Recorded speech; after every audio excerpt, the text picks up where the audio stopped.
Ladies and gentlemen, welcome back to another episode of Couple of Nukes. As always, I'm your host, Mr. Whiskey, and today's guest is, I'll say, courtesy of Battle-Fitted Coach Rob.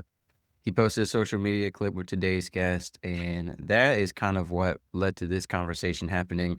We're going to get into what that clip said in a minute here because it's a story that I think needs to be shared. So, Jacob Hiers, great to have you here. And I'd Right. love for you to just tell us a little bit about yourself, a brief overview. Yeah. So, I'm 37 years old. I'm married. I got three kids, a 10-year-old daughter and two boys, a 5-year-old and a 1-year-old. So, stay pretty busy. My bread and butter business, I guess, is my insurance agency. That's what pays the bills. And then bodybuilding is kind of my hobby. So, it's obviously turned into a lifestyle over the last couple of years, but it's become a bigger part of my life as I've gotten deeper into it. But that's pretty much it. Yeah. Yeah, and so to go back to the clip I saw, it was basically you were telling Coach Rob that someone had posted on Facebook a video of you dancing, and you saw yourself in that outsider view that, what you described living in your body every day, but when you saw it from that perspective, it just shocked you. And that's actually the same experience Coach Rob went through when he came on my show quite a few episodes ago. He shared about completed a mud run, saw the picture of him, saw how heavy he was, and he was just like disgusted. Even though, I mean, props to him for finishing that run like that, a great photographer. Sure. Seeing himself and being like, is that what I look like? Is that what others see? Yeah. Tell us about kind of through that moment, how that changed your life. Yeah, I remember it like it was yesterday, to be honest with you. It's one of those things like you see yourself all the time and you see pictures of yourself all the time. So that was nothing new. I really don't know. I don't know why that one image, that one video kind of set that trigger for me, but it definitely did. But it specifically what it was I was over at the in-laws house, which we go over to all the time, just normal, having fun, dancing around with music and having good food, good drinks, whatever. And somebody had posted, I think it was on Facebook, somebody had posted a video of me dancing, and I just hated everything about what I saw. Like, not an ounce of it was light. And it was kind of just like my wake up call. It was just like, okay, you're you've completely let yourself go. You're out of shape. Usually when those moments happen for me, I'm pretty strong with my willpower when it comes to like making changes, but those kind of things have to happen usually. So it's not as easy as me just saying like, yeah, let's make changes. Yeah. Something has to kind of wake me up a little bit and trigger that emotion inside me. And that kind of just led me down the beginning of my fitness path, or reinventing my fitness path, because I've been in fitness on and off my whole life. I played sports when I was growing up and stuff. So it was nothing new to me, but life took over. And that was around the time we had my second son. So about 5 years ago. And I just I wasn't going to the gym. I wasn't watching when I completely let myself go. And so that kind of triggered that. And I just started by going on walks daily and then started changing out some of my foods, not drinking as much alcohol. That was a big thing. And then after I did that for maybe a year and a half, 2 years, and I only got so far with it. And then one thing led to another. And that's when I ended up getting connected with the coach I'm with now. And that's when things really took off. And I got real results. So that's kind of the brief synopsis of that. Right. And you mentioned making change, and it's interesting. I just got out of a virtual event where we were talking about change. One of the gentlemen in the call presented the question, how do I embrace change better? How do I stop resisting change so much? And Mm. one of the segments of the conversation that I brought up was the narrow-sightedness of people, especially the younger generations with instant gratification. And I spoke about how Ozempic and steroids have become two mainstream ways of men, here's how to get jacked overnight, women, here's how to lose weight overnight. Because people want to embrace change, but they don't want to earn it and they don't want to wait for it. And that's the Correct. issue. So many people, I mean, and this is, everyone knows every new year you get all this huge flux of people who get this spurt of motivation, which motivation is nothing. It's all about drive and discipline, but they get a spurt of Definitely. motivation, to sign up, new year, new you. And then we see all those people fade out. Why? All right. They thought they wanted to embrace change, but they didn't realize they actually have to, work with that change and wait for that change and think long term, right? I mean, I've been working out for going on about 1 year now, and is I've seen change to the degree I would like? Of course not, you know? I'd love to be, I'm trying to get to 165, and I'm now at 140 after 1 year of work off and on. I'm getting more consistent now and seeing faster change, but, so many people wanna make the change, but they want just that instant results. They want that easy fix, and I think social media is, there's a huge influence in social media, which we'll get into being a good influence and a bad influence, because there's a lot of guys on Instagram and other social media platforms kind of misleading about fitness, about change, about mental growth. Same with women and those body images, right? So we'll get into that. You kind of mentioned that your weight gain was a result of life kind of getting in the way, so to speak. And a lot of us are busy, a lot, especially parents. I mean, so how are you balancing fitness? And now you have even more kids than you did back then. I mean, how do you Oh, yeah. balance it? So it's one of those things, and on my platforms, my whole thing is to motivate and to educate and to get people to do it the right way, because everything you just said is 100% accurate. And I think it's definitely a younger generational thing, but we all have the tendency to want instant gratification. I still do. I still have moments where I'm just not patient with the process. But at the end of the day, I'm a big firm believer in like building small habits over long periods of time. I think you brought up the whole New Year, New Me, New Year's resolution thing. That's the reason why those always fail, is because everybody tries to overhaul everything all at once. And that's Mhm. impossible. I don't care who you are, how dedicated you are, how disciplined you are. It's very, very difficult to like overhaul your entire lifestyle in one day or 1 week or whatever. So, like my example, like I said, I started with just walking. Everything else I kept the same. My life did not change except for just going on walks, nothing crazy. And then I started changing out some foods, and I'm talking about over a period of a year, like this is long drawn out. And my whole thing is I preach about building a habit. Start with something, whatever that something is that you can do and you can commit to on a daily basis. Do that until it's like brushing your teeth, where it's just guaranteed to get done no matter what. That's when you know you've got the discipline. It's not about motivation anymore. You got the discipline, that's already a factor, that's part of your life. Then you add the next piece, and then you add the next piece, and the next piece. And before you know it, your whole life looks totally different. But it takes a long time. And that's what people are not willing to commit to, is the time. It's when it comes to fitness, everybody wants the diet. They want to like go on a change for, let's say, 6 months, get results, and then go back. There is no going back. If you want to stay fit, your life has to change forever, forever. This is a decision you have to make in the beginning, that just know you're going to be changing how you live your life. And you asked about like my lifestyle. I'm blessed. Okay. So a lot of people ask me how I do it with my life scenario.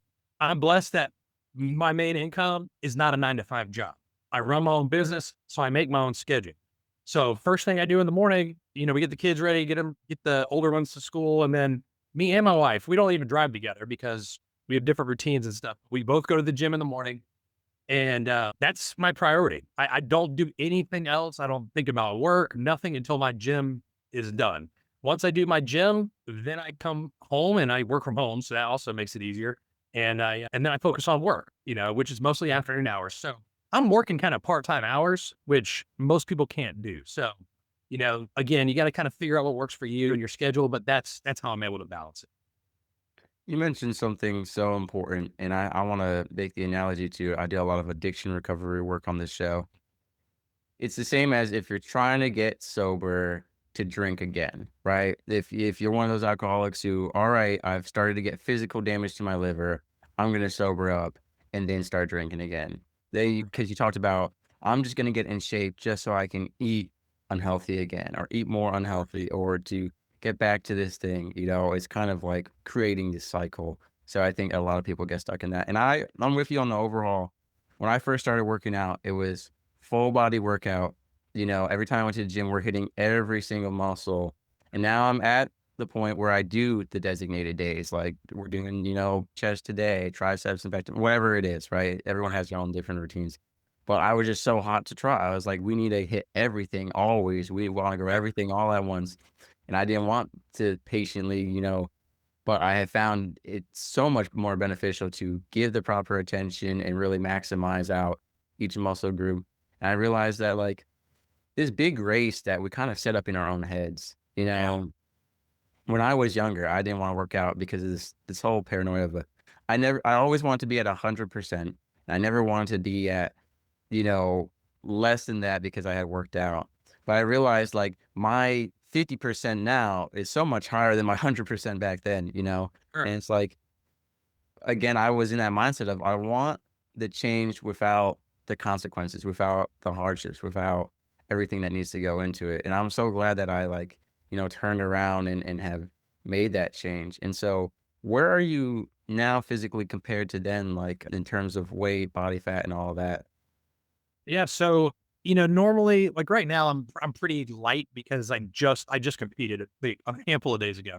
So it's about as lean as I get. But right now I'm at 205 pounds. When I first cut all the way down, like once I hired my coach, which was about 3 years ago, that's when everything got really structured and strict with food and all that stuff. I got all the way down to like 185, but I didn't have anywhere near the size that I have now. And then I bulked back up. So I would say like the funny thing is like even when I was like really out of shape and I've got a transformation like side by side on one of my posts from way back when, but I look super out of shape and then super in shape and I'm the exact same weight. So, the weight hasn't really changed drastically. I would say on average I'm around 210 to 220 is kind of my range normally. And that's been pretty consistent. Like obviously I'll fluctuate up and down. Like when I was in my peak bulk last year, I got all the way up to 235 pounds.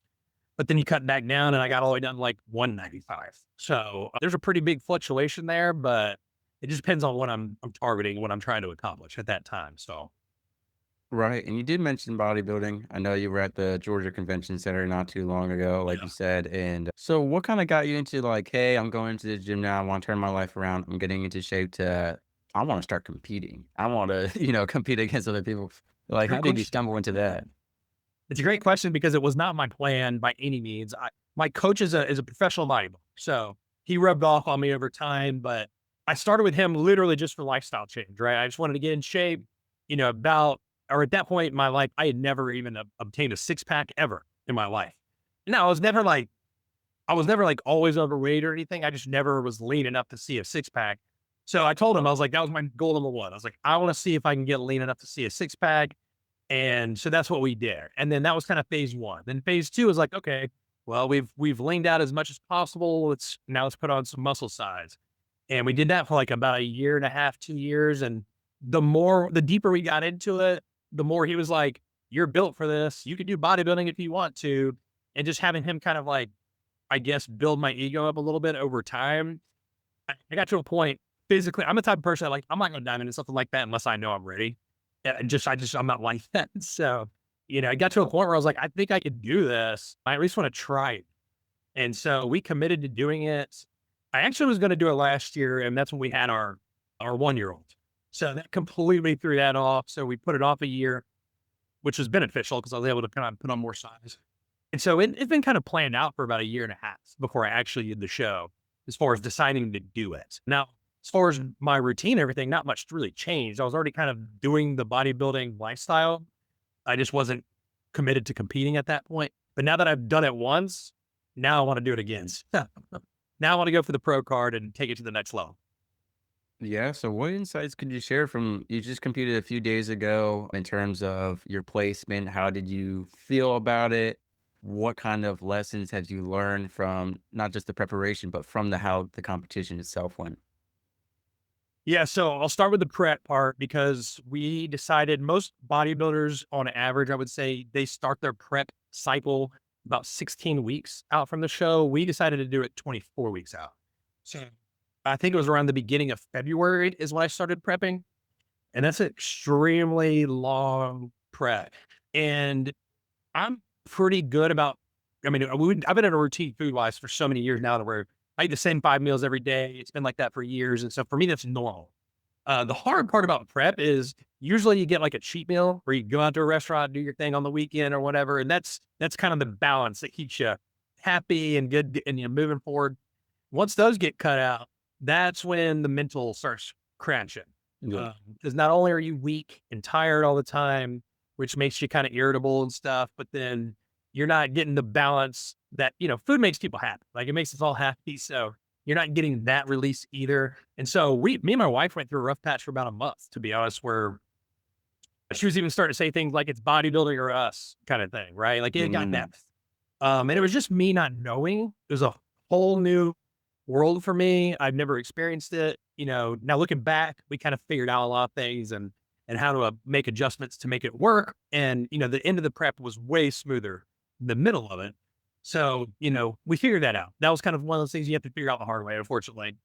The show itself, very interesting story. My coach is not local to me, so we do everything remote as far as the coaching goes.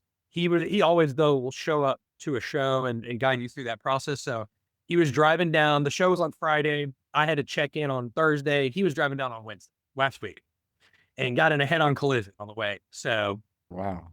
yeah, shattered his jaw and he's going to have surgery on his face, his ankle. So he got all kinds of messed up. Luckily, he's okay besides that, but he missed the show. So it's a huge curveball for me because he Going was in supposed to be my blind. guidance, right? Luckily, he linked me up with a friend of his who was also a coach who was going to be at that show. And he kind of took over and helped me out a lot in that final day. But it was a very interesting experience just kind of going through because obviously I'd never done anything like that before. And they really don't give you a bunch of information as far as the structure and layout of how the show works. You kind of just go with the flow and figure it out as you go, which makes it challenging. But I chose to compete in as many classes as I could. So there's divisions, right? There's bodybuilding, there's classic physique. Bodybuilding is usually like the mass monsters. Classic physique is more of like more famous people. Like I don't know if you know who C-Bum is. Those guys, Yeah. those are classic physique bodybuilders. So those are two divisions. Underneath that, you can sign up for classes. So they have true novice for people who have never competed before. They have novice for people who have never won a show before. And then what they call open. Open is like your bread and butter, and everybody's competing, right? That's where the competition is. So I signed up for all three under both. So I did 6 classes and I got first place in all 6. So it was a very, very cool first experience. Now, with that being said, the competition was not very hard.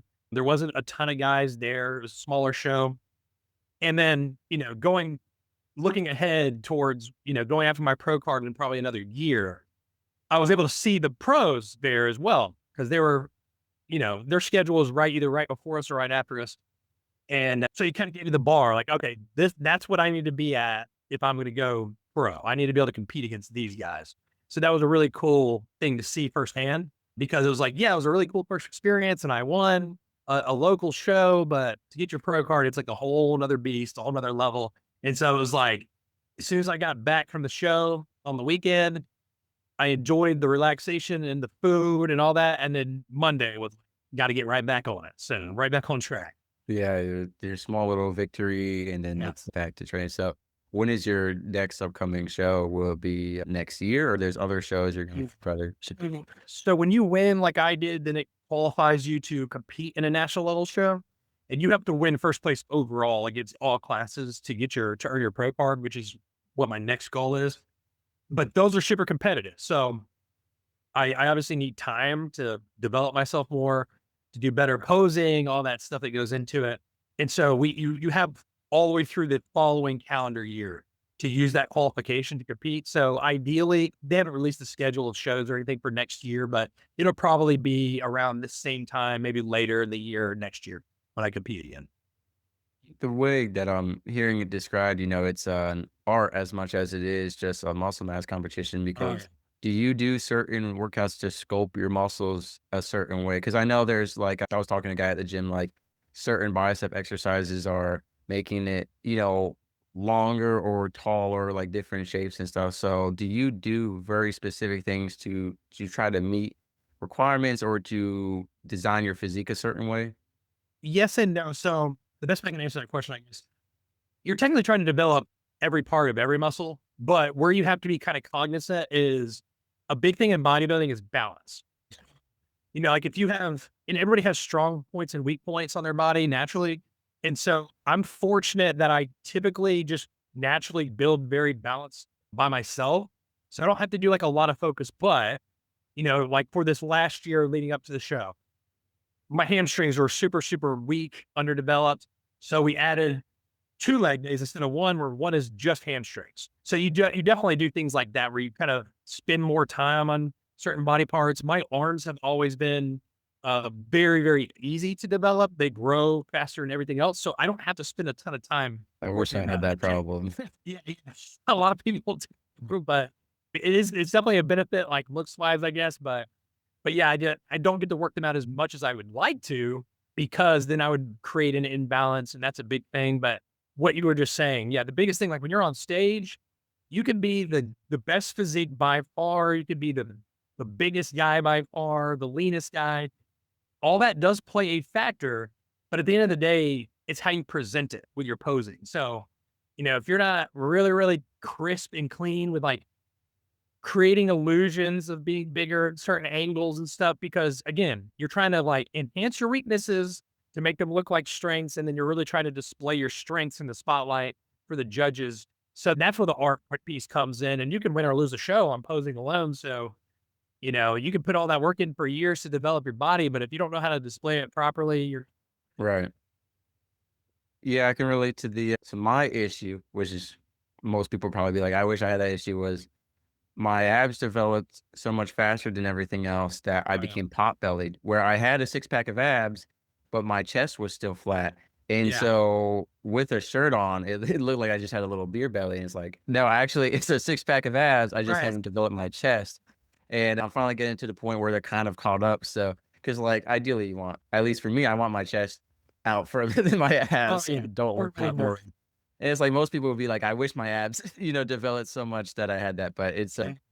yeah, it's always been that my abs developed much more. And what I will say is so many people try to say like, "Oh, you have abs because you're skinny." They're easier to see, yes, but I still had to do the work and training to develop them to Okay. the point that I had them in. And I think a lot of people forget that. They think, "Oh, you're just born with abs if you're skinny." And it's like I still had to do the work to make them they were more visible because of my low body fat, Still but a I still muscle. had to It's still a develop them. muscle that has Yeah. to be developed. Yeah. Yeah, so and I was always thankful that even though I've always been a very skinny guy, because I did so much running and swimming and leg training, that I always had, I didn't have like those little toothpick legs. I was like, at least if I'm gonna have toothpick arms, I'd rather have at least some strong legs, not all 100%. toothpicks. So I that's respect I respect, especially when you're talking about men, because women tend to naturally like women that work out, I should say, tend to naturally spend a ton of time developing their legs. So they usually have good shaped legs and stuff already, but men tend to like shy away from developing legs a lot, and then they kind of look imbalanced. And so, like for people that are naturally skinnier, or maybe they don't lift weights, they do a lot of running or whatever. To me, I respect when I see like very muscular legs, even if you're skinny up top or whatever. I'd rather have muscular legs than not. You know what I mean? right.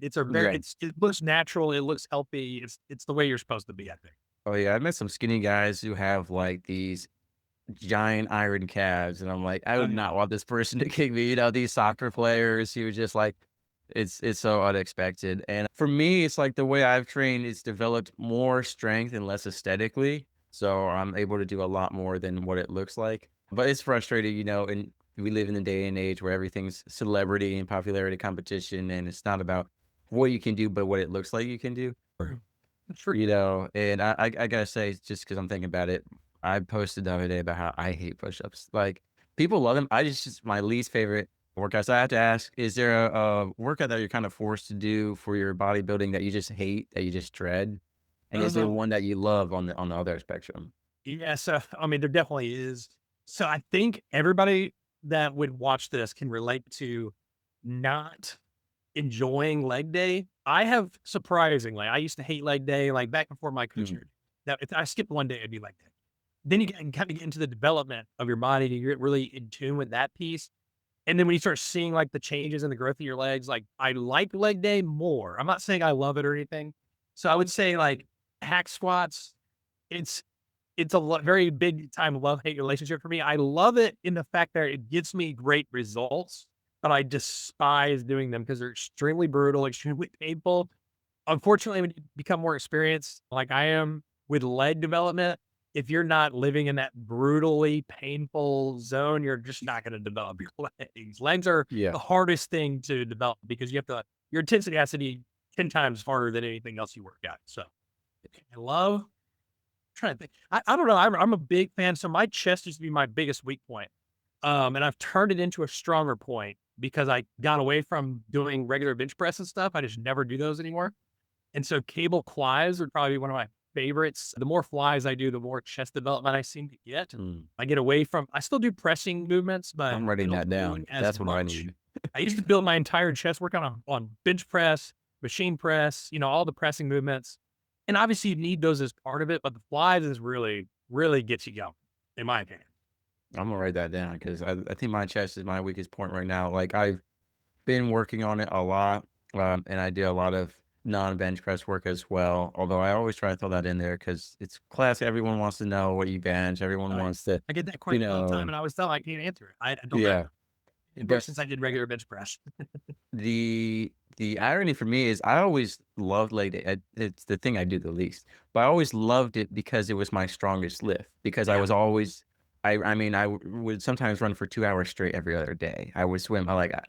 So if I'm benching and I can only do 130, 140 pounds, but then I get on the leg press and I'm doing like 350. It's like so. I just loved it. I hate the hack A squat. good ego boost for you. Yeah. Yeah, I do hate the hack squat, but I also love, like, for me, if I come home from leg day and I am shaking as I walk up the stairs, Yeah. like, that sucks, don't get me wrong, I hate it, I drop something and I gotta squat down, I'm like, "Oh, I'm down here, I can't get back up," but I love it, and It means you I did the job right. yeah, and people really, I think, underestimate the power of lunges because, like, I do so many leg workouts, but weighted lunges always just for me personally, it's like, man, pushing all that weight on the machine, I didn't feel nothing. I did a few weighted lunges. I'm like, I'm feeling it now, you know? You're having to, So, like, kinda stabilize your knee and stuff at the I mean, and that's I'm glad you brought that up because that's probably one of my top most hated exercises as well, but it definitely generates great results, 100%. yeah. I hate doing any calf machine, like calves. I don't know. But that's like I feel it instantly. Like Oh, calves, yeah. but what I like to do, and this is, I'll advise this for anyone who hates like using a calf machine.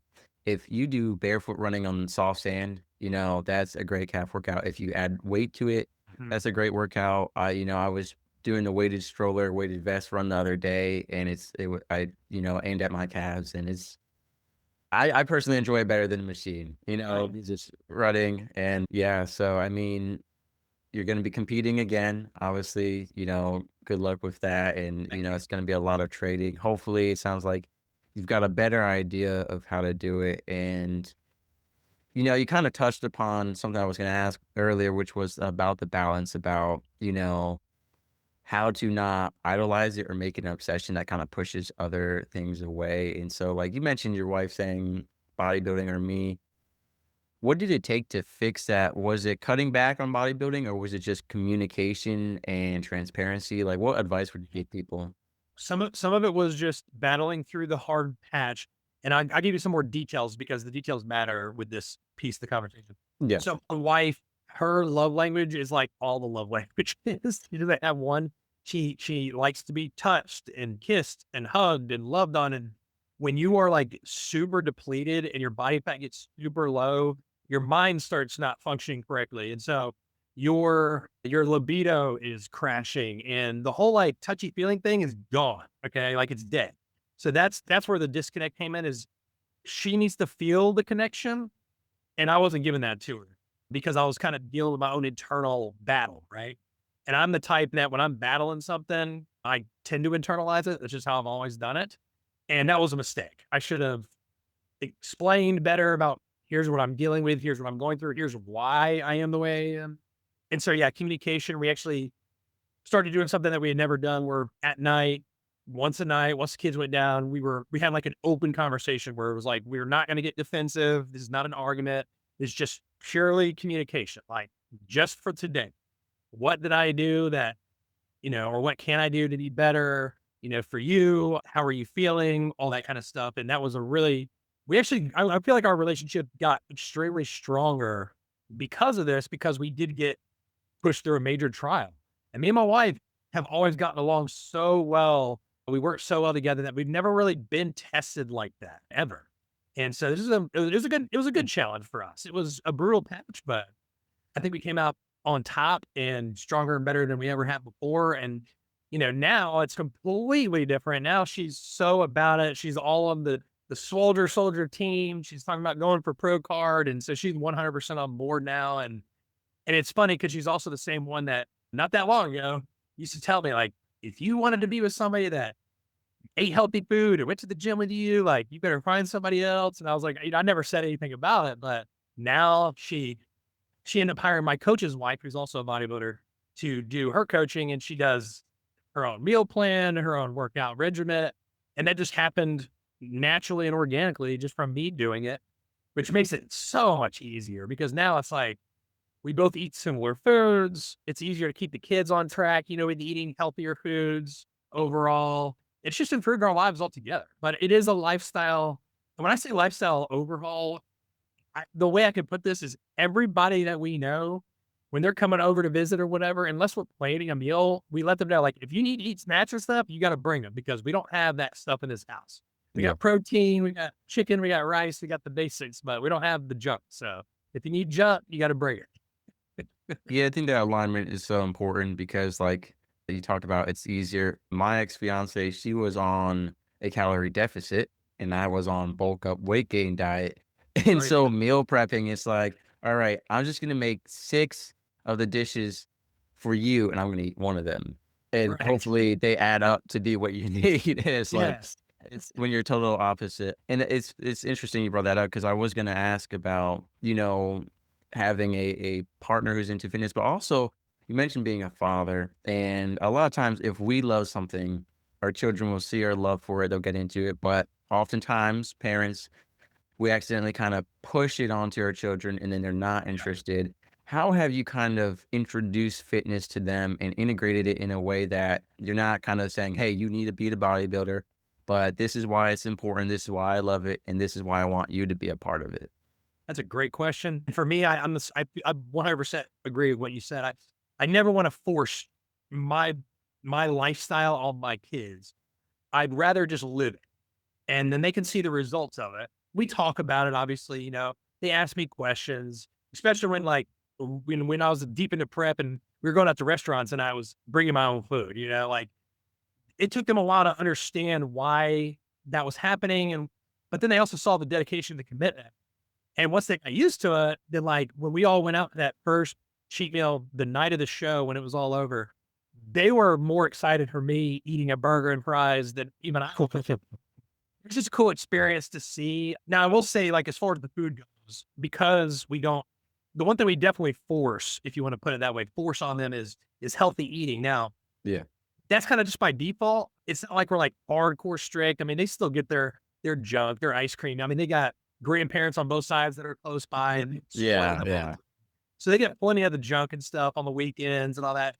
Our whole thing is to teach them like, hey, there is nothing wrong with doing that. That's what balance is all about, right? There's nothing wrong with having your ice cream, having your pizza, whatever you would like to do. But during the week, we're gonna eat this stuff. This is what we're gonna eat during the week when we're doing our regular routine, our work, and our school schedule, and all that stuff. I pack their lunches every day, so like they don't really have a choice when it comes to food. It's just Yeah. natural for them. Now we've been getting feedback from teachers and stuff at school where our kids are asking the teachers, like, if they're passing candy, they're like, "Oh, is there sugar in that?" Then I don't want it, and that makes me super proud. It's Cool. like for a 5-year-old, this is like my 5-year-old. This just happened the other day. For a 5-year-old to like be cognizant of sugar is bad and I shouldn't have a lot of it is an awesome victory for me. At some point in time, though, they're going to get older and they're going to have to make their own decisions. But the benefit is they're going to see the lifestyle I chose and what it and my wife and what rewards it benefited us with.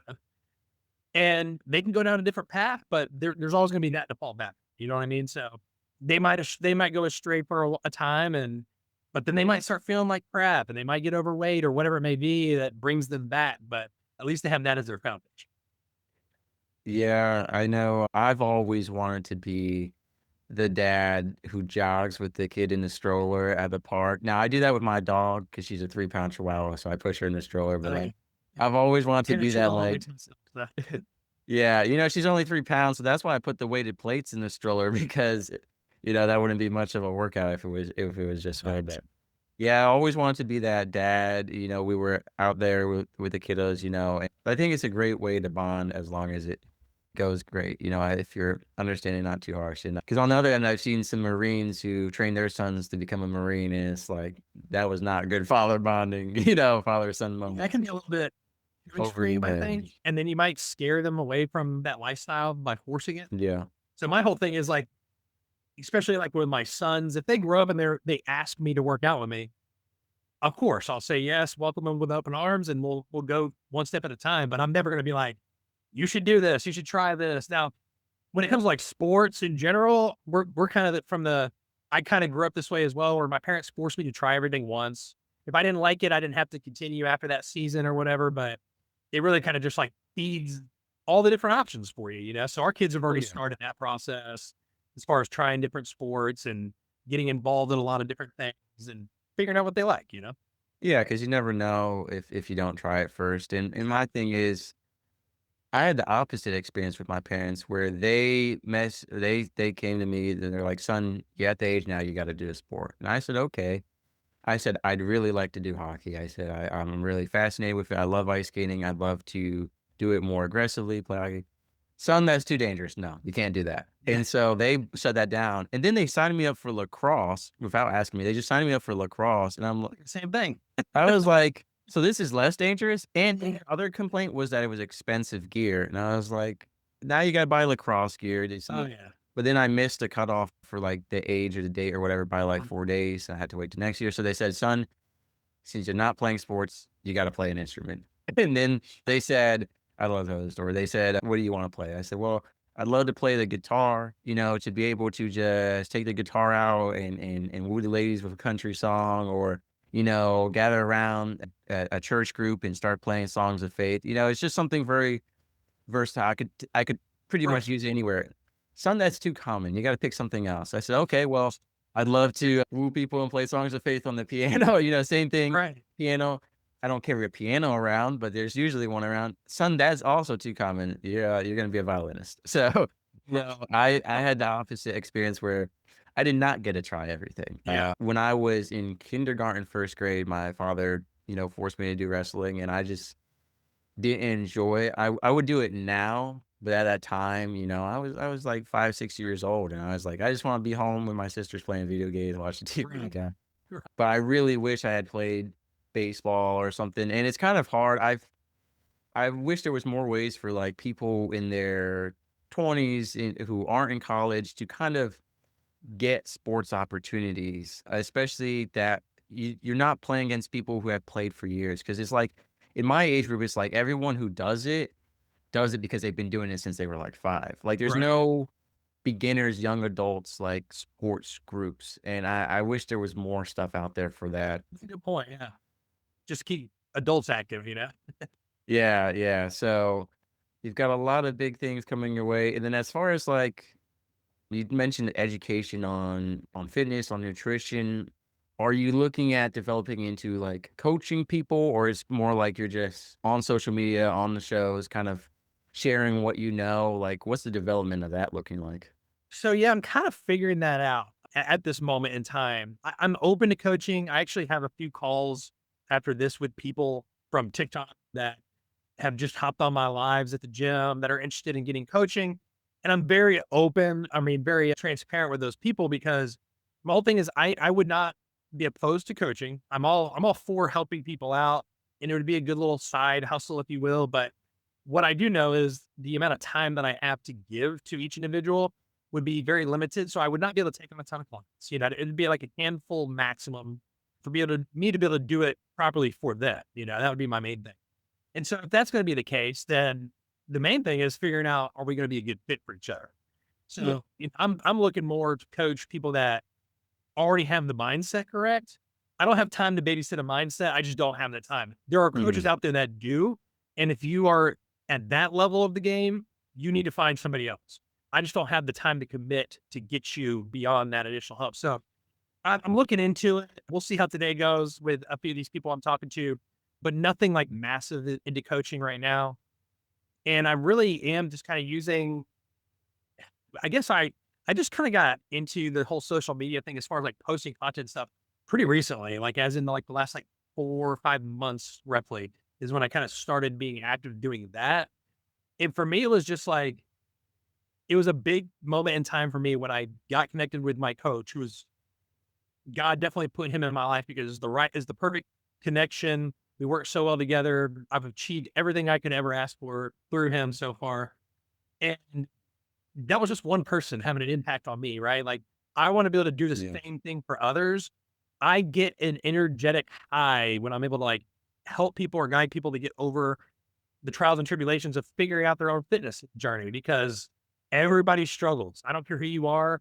We all started from scratch. We all started with nothing, and figuring out your own body, what works, what doesn't, can be an extremely exhausting and frustrating challenge sometimes.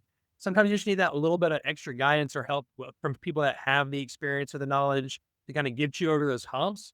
So that's kind of my whole motivation for doing it. It's really not for financial gain. If I'm able to get financial gain out of it as kind of like you know, a side effect of that, then great. Right. That's awesome. I'm open arms to that as well. But my intention is just to motivate and to drive people to fitness and to use me as kind of their resource for just knowledge in general. Yeah, and eventually get some merch going, Yeah, please. some That's coming soon, actually. I'm glad you brought that up. My wife is big into she's got the whole cricket. She's had that for years. So she does a lot of custom t-shirts and stuff for our family all the time. And I'm actually trying to finalize a logo for my brand and we're gonna start doing stuff. So that's Yeah, coming. yeah. We could do a collaboration sometime. I'm down Oh, for it. yeah. But I was gonna say it's also great to have such a variety. So like I've had multiple people on the show talking about fitness, all from different angles. And I think with I hate the word influencer. I really do, but Yeah, I did too. no, with like I wouldn't call you and I influencers, but both of us Right. have been called that. Sure, content creator, all these different titles. Somebody But asked me that at the gym. They're like, "Are you an influencer?" I'm like, "I've never considered myself to be yeah, yeah. an I happen to influencer." post my stuff, but the variety is so important because, like, for example, I know everyone who follows my stuff knows I'm a huge David Goggins fan, but there's a lot of people who don't like him. There's a lot of people who think his physique is terrible, but for me, that's the kind of physique I know I can get with my Right. hypermetabolism, with my body fat percentage, with the amount of cardio I do, right? Someone like Sam Solik or the Liver King, those huge guys, I could never even imagine getting into that. And people say, Sure. "You just need to eat more food." Yeah, 6 meals a day. I have my protein shake is 4,000 calories. Don't tell me to eat more. I'm tired of that. I'm tired of that advice. I've been hearing that since 5 days. Some people are just hard gators, man. Yeah. You have to figure out what works for you, and Yeah. it sounds like you found I mean, David Goggins, I love his mindset. I'm not gonna lie. Yeah. Like, we have totally different methods, but his mindset is awesome. Oh, I yeah. like how street he is. Well, and my thing is too, like, I've tried the eating, and I never gained weight. Going to the gym and doing for me, I used to do like 200 reps on every machine, lighter weight. Now I switched to 10 reps of overload weight, and I've gained over 15 pounds, right? So it wasn't about the eating it was the way I was working out. And everyone's body is different, right? But I Yes. love like the connection is different, right? So I have friends who hate Doggen style. They prefer I can't remember his name now, but they have these different influencers on Instagram or these guys who run their own. So, there's like V Shred, there's all these different people. And it's He like shred. your style may be different. Like you said about, I just bring it up because you talked about is the coaching, is it a good fit personality wise? And that's the biggest thing. It's like there's a lot of fitness experts out there. It's a matter of do they convey it in a way you need to hear it?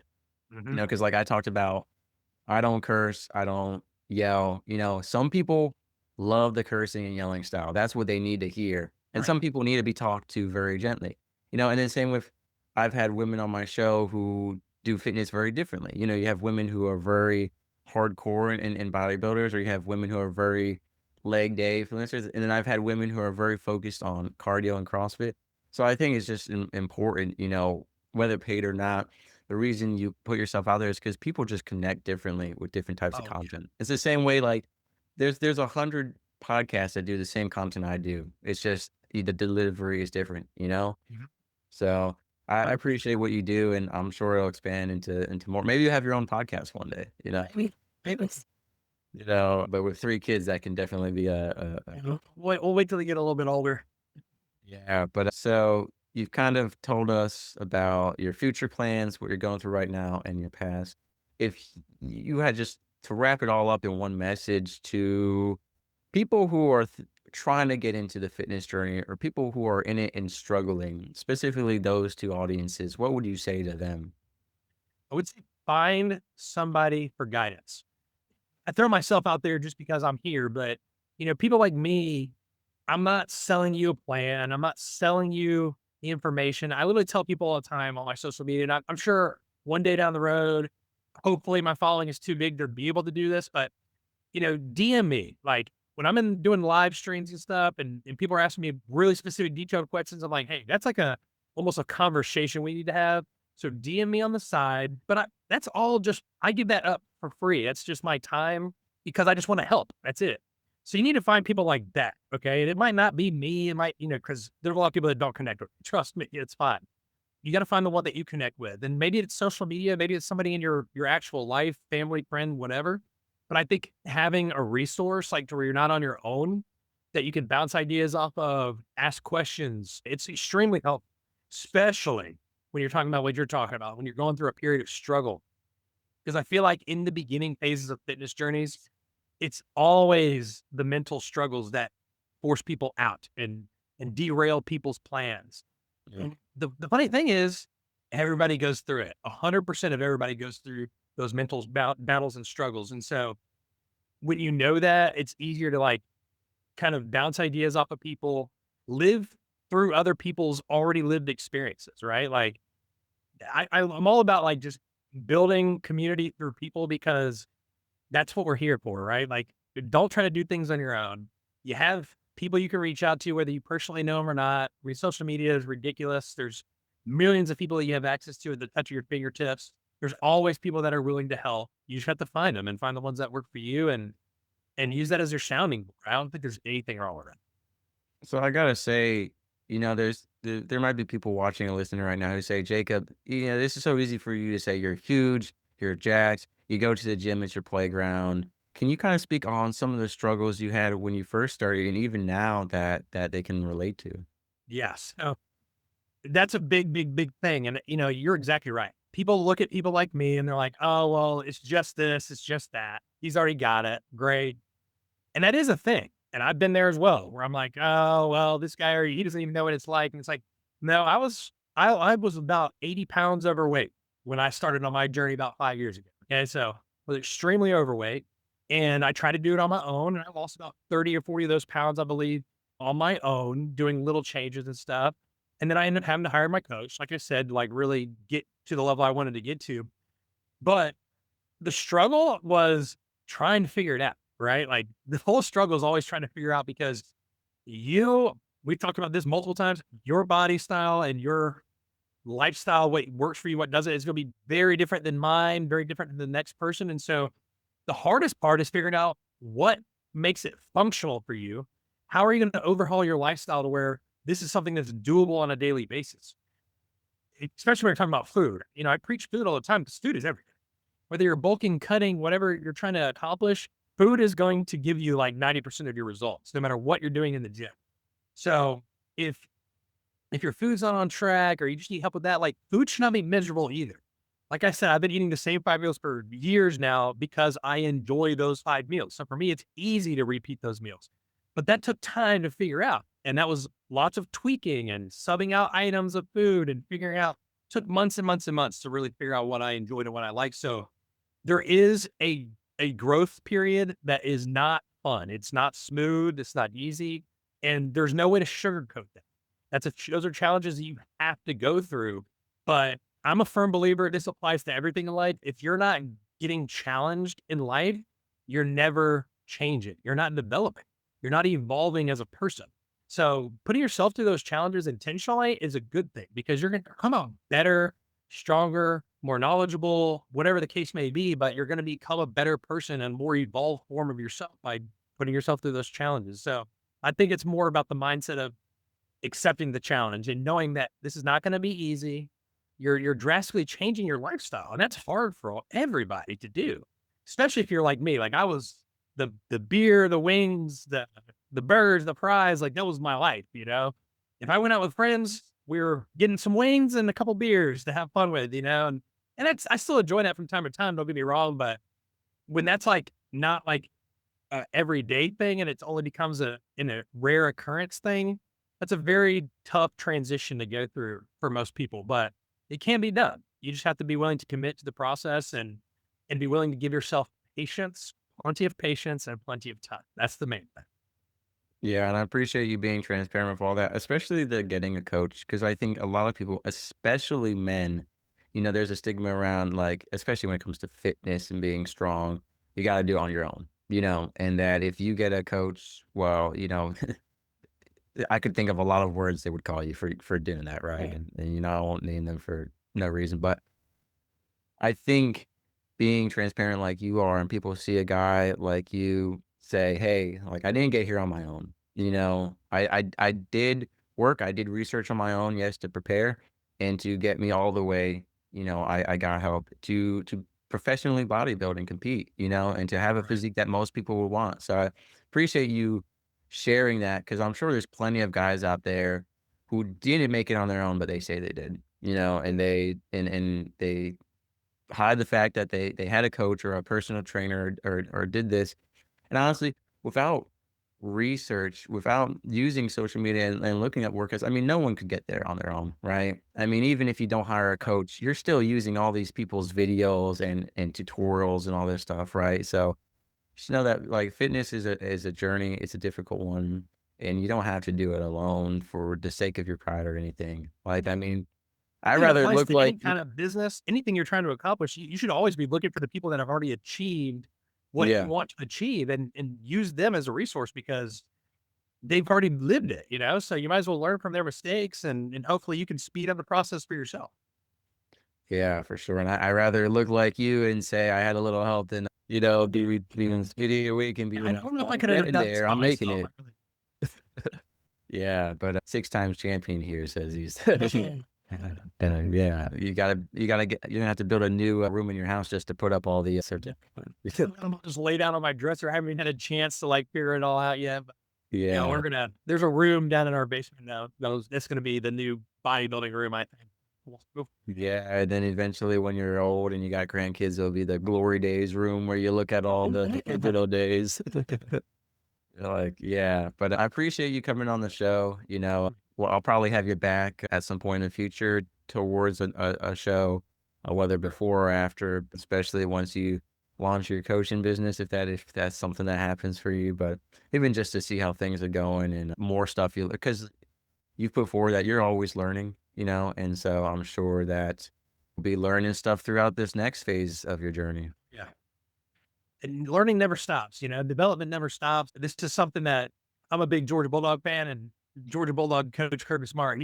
He says this that you should always be striving for perfection, knowing that you'll never obtain it, which means you never stop working. Your life, you should never stop working. You're always trying to reach the epitome of your goal. And if you're doing that, you're constantly improving. And that's what matters.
Sailing through the ocean blue, nuclear reactors my crew, guiding the ship, the stars as our guide.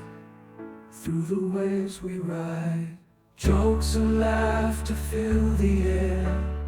On this voyage we have to share, working together, side by side. As one family we will abide. In the heart of the ship we reside, nuclear operators with pride, powering the vessel with every stride. Our mission, a source of great pride.